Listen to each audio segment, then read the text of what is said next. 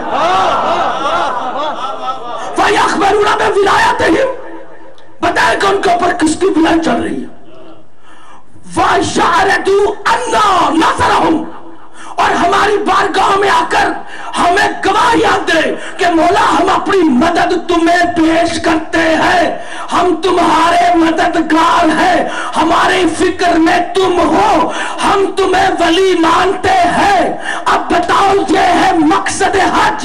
بتائے مجھے کوئی حاجی مسلمان کہ وہ کعبے میں گیا تو کہاں جا کر اس نے امام باقر کے اسکول کو پورا کیا ہے؟ جب تمہیں جگہ ہی نہیں پتا تھی تو پھر تو تم نے وہی کیا نا جو چوتھے امام نے دکھایا تھا. گھبرایا اسے کلام ہی نہیں ہے. اور ساری حیدری چاہیے. جاگتے دیر وہ کلام کرتے ہیں. حج کا مقصد پتھروں کا طواف نہیں ہے، پتھروں کی طواف ابتداء حج ہے. مقصد حج کا یہ ہے کہ فکر بارگاہ معصوم تک چلی جائے اور معصوم کو کہو کہ تم ہمارے مولا ہو اور ہم تیرے سپاہی ہیں. کہاں پہ کہو گے جا؟ گھبرانے سے کلام نہیں. اگر حج کر کے آگے اور آپ نے نہیں کہا تو پھر حج کرو. گھبرانے سے کلام نہیں. یہ مقصد حج ہے. اچھا ایسی عبادتوں کا کیا فائدہ جس کی بھلائی نہ ہو؟ یہ جو مشینی عمل کرایا جا رہا ہے، اگر ہم اس کے لیے بولتے ہیں تو کس کا کاروبار خراب ہو رہا ہے؟ گھبرانے لوگوں سے کلام ہی نہیں. جنت کا راستہ ان ٹوٹی پھوٹی اندھی کانی لنگڑی لونی باتوں سے نہیں ہے. جنت کے وارث وہ ہیں جو بے عیب ہیں. تو جہاں چاہیے. گھبرانے سے کلام نہیں. عبادت ہوتی کمال پہ وہ ہے جہاں فکر ان کی بارگاہ تک چلی جائے. اس لیے پہلی حج کرنے والی بی بی جس کے نقل پر اللہ نے صحیح کر دی ہے، اس کی فکر میں بھی حسین رہا تھا. توجہ چاہیے. حاجرہ کے سامنے اسماعیل اور فکر میں حسین. توجہ چاہیے. یہ مقصد حج آل محمد کی طرف آنا. میرے رسول نے ایک حج کیا، 2 کیے نہیں کیا. اب پتا چلا رسول نے ایک حج کرنے کے بعد غدیر میں علی کی ولایت پر بیعت کیوں نہیں تھی. تو جو چاہیے. گھبرانے سے کلام میں نہیں.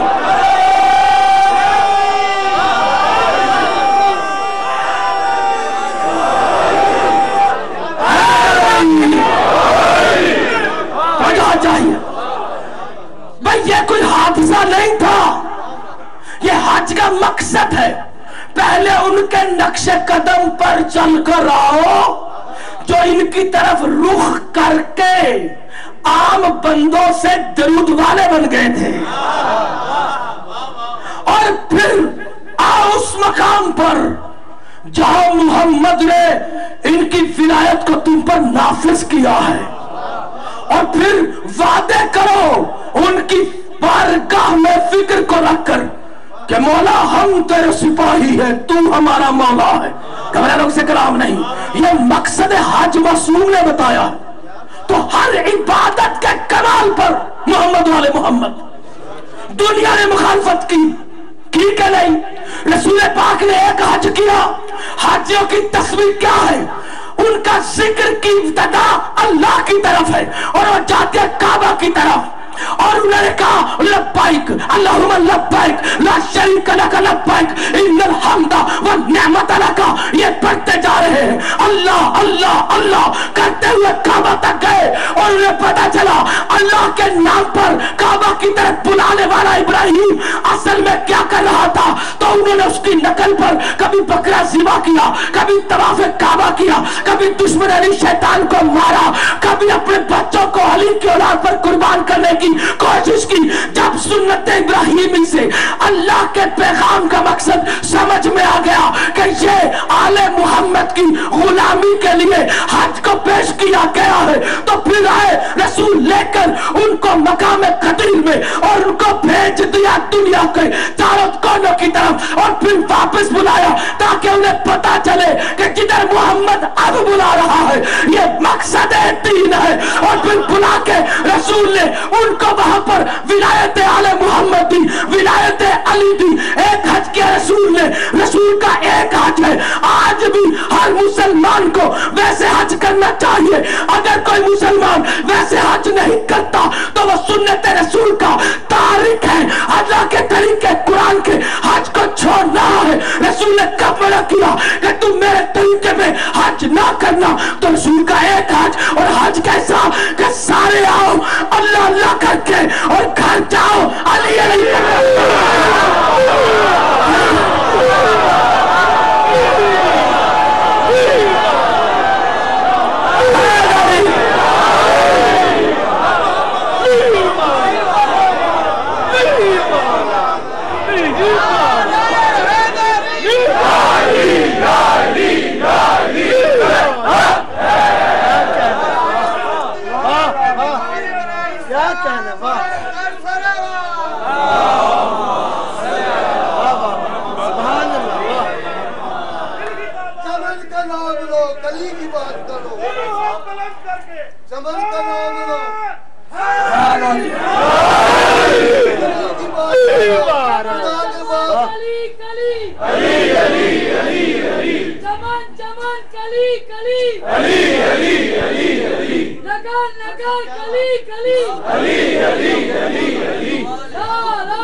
ہر عبادت کے کمال پر آل محمد اپنی بارگاہ لیے بیٹھے. عبادتوں کے راستے ان کی ہستیوں تک جاتے ہیں. اللہ کا حجاب یہ ہے، اللہ ان کے پردوں میں چھپا ہوا ہے. یعنی اللہ غائب ہے، اللہ نے ان کو ظاہر کیا ہوا ہے. اللہ ان کو منوانا چاہتا ہے جن پر اللہ نے درود کیا ہوا ہے. یہ ہے اللہ کا دار السلام. سلام جہاں پر ہو وہاں سلامتی سلامتی ہے. دنیا تو جبرائیل کو بھی علیہ السلام کہتی ہے نا، علیہ السلام، لیکن وہ علیہ السلام دار السلام کا شہری ہے، وہاں کا مالک نہیں ہے. اگر شہری نہ ہوتا، مالک ہوتا تو فطرس کو ٹھیک کرتا، زمین پہ نہ لاتا. فطرس کو ٹھیک نہیں کیا، زمین پر آیا حسین کے پاس. رسول نے بتایا کوئی حسین کو میرا نواسہ کہہ کے درود حسین کا کافر نہ بنا پھرے. تو محمد کے نواسے کی وجہ سے شان ایسی نہیں. حسین درود خدا میں شامل نور محمد ہے، عام ہستی نہیں ہے. جہاں پر اصل رسول ہے وہیں اصل حسین ہے. اس لیے حسین مالک دار السلام، حسین حکیم دار السلام. نجات کے راستے پر عمل دے کر حکمت دے قرآن نے ہمیں دار السلام، اس کا مرکز زمین پر کربلا کی کیفیت میں ظاہر کی. سارے نبیوں کے صحابہ کرام رضی اللہ ہوں گے